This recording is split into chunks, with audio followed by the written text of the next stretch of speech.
Is God Is, a movie about how one man turned everybody's life upside down.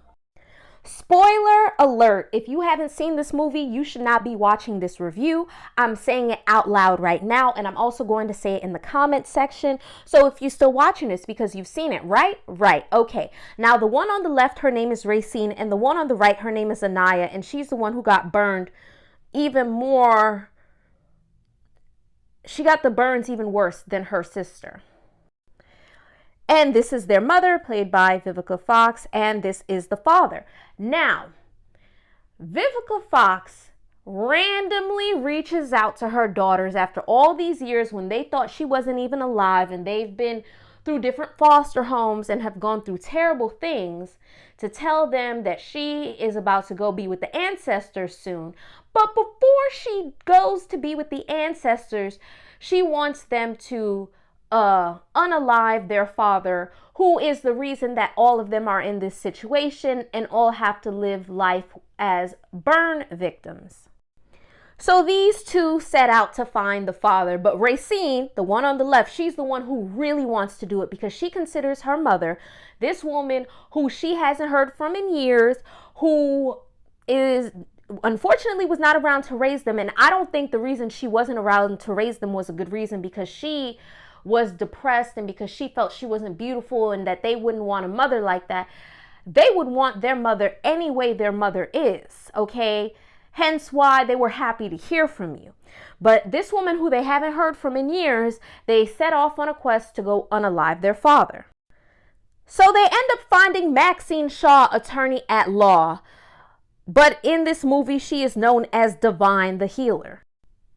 Now, this woman stood by the monster that caused this atrocity on the wife and the children. She stood by him during the trial.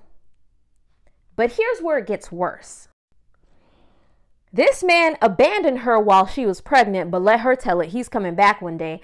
And she has an entire shrine dedicated to this man. Women like this are very dangerous, okay? This is dangerous woman number 2 in the movie, because this woman who was abandoned while she was pregnant and who knew what this man did to his wife and children still decided to be with him. And she tells the girls that if you find him, let him know that I'm still wearing this white dress and I built up this church and all of this is his if he comes back.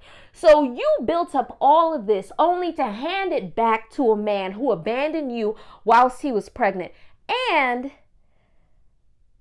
burned his wife and 2 children. Is that what I'm understanding? Okay, let's move on. That's the son. He's going to pop back up later in the story. And then there's this guy, and I'm going to tell you why he's a bad person. So this is the lawyer. And the lawyer, let's just say he ended up in a situation where the cat got his tongue and he's no longer able to speak. And at first, he didn't even want to give up the location of this monster. He literally had to be threatened to give up his location. This is another person. You knew what this man did to his wife and children, but you still took the case? You're also a bad person. So we're going to make you bad person number 2. Okay? Bad person number 2. You are villain number 3, as a matter of fact. Because Erica Alexander, aka Divine the Healer, is number 2. He's number 3.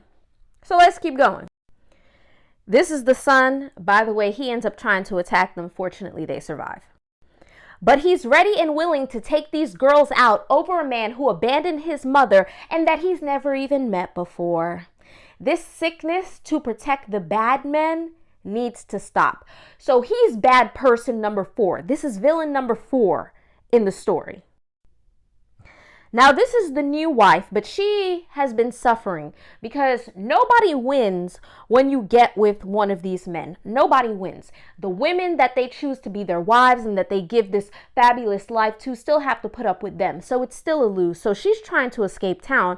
But unfortunately for her, Racine and Anaya are sitting in the middle of the road and she gets out the car.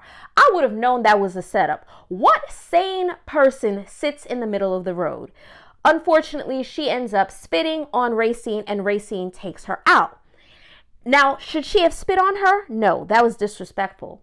But Racine is also a problem because, and I find women like Racine to be very, very dangerous. And I will tell you why. You want other women who are already suffering to pay for the mistakes that your father made instead of taking it out on your father. Now, everybody else is about to be a victim because of what this man did. I simply don't think group suffering is fair just because of what he did. So he ends up taking out this woman and her two sons. One of the sons ended up calling Anaya, unattractive. And Racine felt like that was good enough to take him out. And then the other son tried to fight later because of what they did to his brother. So Racine is, steadily becoming more and more of a problem. So they end up fighting the father and taking him out in the tub. But not before he grabs Racine and takes her down too. And you know what? I did not want him to be the one who took Racine out, but Racine, to me, is a very villainous person. And she also had to go, and I will tell you why. This woman ended up taking out an entire family, minus the father, because he doesn't count because what he did was awful. But she ended up dragging these other people into a situation that had nothing to do with them simply because of what the father did. I did not like that at all. Now, if the mother would have lived, who was played by Janelle Monáe, I feel like it would have been more fitting for her to take out Racine. But Racine did not deserve a happily ever after because at this point, this woman had become a monster. And I'm trying to figure out who might be more villainous between her and the father, because she harmed innocent people and the father also harmed innocent people. So it's like, wow, what you hate is what you became. So who is worse between her and her father?